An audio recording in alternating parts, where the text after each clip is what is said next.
हमारे ऊपर कृपा हुई है, तब हमें राधा नाम जपने का अवसर देकर श्रीधाम वृंदावन का आश्रय या अखंड वास प्राप्त हुआ है।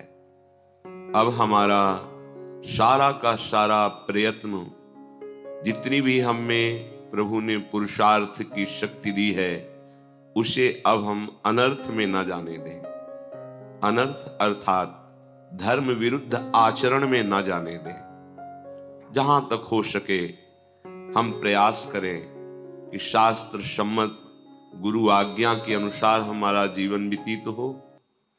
आगे प्रियालाल खुद संभाल लेंगे। उनकी कृपा के बिना हमारी सामर्थ्य नहीं है कि हम अपनी इंद्रियों को, अपने मन को सदा सदा के लिए एक रस भाव से स्थापित कर सकें। प्रयास हमारा और कृपा लाडली लाल की। वो चित्त चोर हैं, चंचल चित्त आकर्षणी हैं। वो हमारे अंतःकरण पर स्वयं प्रेम का प्रकाश कर देंगे। प्रेम का प्रकाश होते ही मन, बुद्धि, चित्त, अहंकार, ये सब ऐसे प्रेम रस में डूबते हैं जैसे कमजोर चींटा गुड़ में फंस जाए, गीले गुड़ में, फिर निकल नहीं सकता, उसकी सामर्थ्य नहीं है। ऐसे ही मन, बुद्धि, चित्त, अहंकार, ये चारों करण प्रियालाल के ऐसे प्रेम में फंस जाते हैं, फिर गति ही नहीं होती इनकी। मन अमना हो जाता है, संपूर्ण अंतःकरण केवल प्रियालाल में हो जाता है। यह हमारी साधना से नहीं, उनकी करुणा कटाक्ष से होगा। पर उनकी करुणा कटाक्ष उसी पर प्रकाशित होती है जो सारा प्रयत्न प्रियालाल के भजन में, प्रियालाल के अनुसार चलने में, प्रियालाल के अनुसार अर्थात प्रतिकूलस्य वर्जनम, प्रतिकूल आचरण हमसे ना बनने पावे, प्रयास हमारा, सफलता लाडली लाल की कृपा से।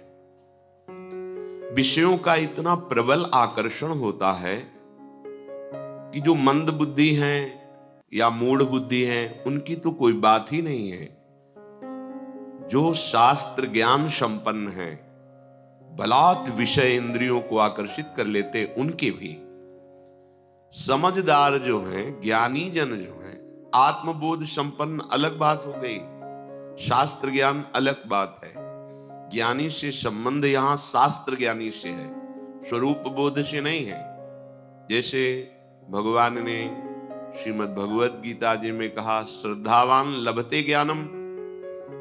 अब ये बोध संपन्न ज्ञान नहीं है, अभी उसे मार्ग का ज्ञान हुआ। अब वो अपनी इंद्रियों पर शासन करके जितेंद्रिय हुआ। श्रद्धावान लभते ज्ञानम तत्परा संयतेंद्रिया। अब जब जितेंद्रिय हुआ, अब जो बोध हुआ उसे आत्मबोध कहते हैं। यही परम शांति का स्वरूप है।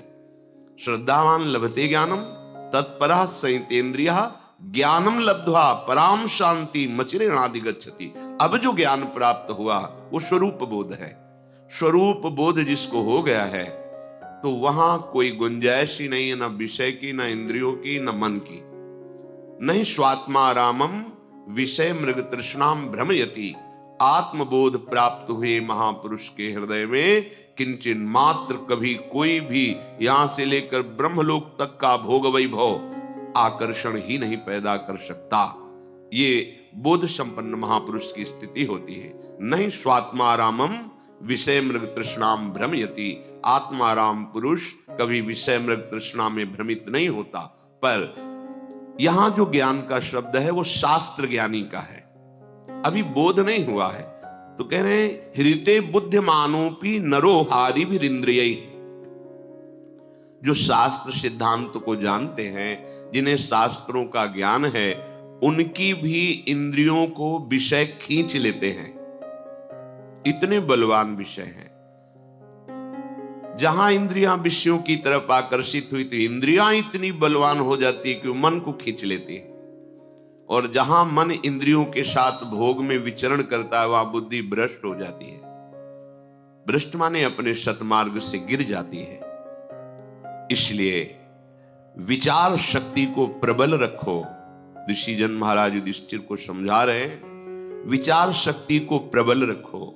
ये विचार विवेक से होता है। और विवेक साधु संग से होता है। जिसको सत्संग के द्वारा विवेक प्राप्त हो गया वो विचार करता है कि जिन भोगों के लिए हम लालायित हो रहे हैं उन भोगों को कोई बहुतायत में भोग रहा है पर वो भी अशांत है, उसकी भी और भोग भोगने की तृष्णा है। इसका तात्पर्य सुख नहीं है। अगर सुख होता तो हृदय कृतकृत्यता का अनुभव करता कि जिस भोग को हमने चाहा उसे भोगा, तो अब कछुनाथ न चाही मोरे। अब नहीं, भोग लिया, देख लिया, बड़ा सुख है, लेकिन आज तक कभी किसी को ऐसा अनुभव नहीं हुआ। बस बार बार भोगने की इच्छा, नवीन भोग भोगने की इच्छा, ये विचार लुप्त हो गया। यहां कहते हैं विमूढ़ संज्ञो, मूढ़ता उसके हृदय में जागृत हो जाती। जो शास्त्र ज्ञानी साधारण पुरुषों की बात नहीं कह रहे, ज्ञानी नाम अपि चेतांश देवी भगवती ही सा बलादा कृष्ण मोहाय महामाया प्रेक्षति। इसी की टीका गोस्वामी श्री तुलसीदास जी कहते हैं, जो ज्ञानिन कर चित अपहरई बरियाई विमोह बस करे। विमोह माने मूढ़ता। विमूढ़ संज्ञो दुष्टास्वई रुद्भ्रांतैरिव सारथी। वो ऐसी दुष्ट इंद्रियां हो जाती हैं कि जैसे कोई ड्राइवर नशे में हो जाए और मार्ग भूल जाए तो चला जा रहा है, कहां मुठभेड़ हो जाए, कहां गड्ढे में गिरा दे, ऐसी बुद्धि मंद हो जाती है, भ्रष्ट हो जाती है। अब उसको यही लगने लगता है कि ये तो कहने वाली बात है कि भजन में सुख है, आराधना में सुख है, सुख तो भोगों में ही है, ऐसी विमूढ़ता छा जाती है। इसलिए जो ज्ञानी पुरुष जनेंद्री और रसेंद्री के भोगों में लगे हुए हैं, बहुत ध्यान देने योग्य बात कह रहे हैं। शिष्णोदर कृते प्राज्ञ करो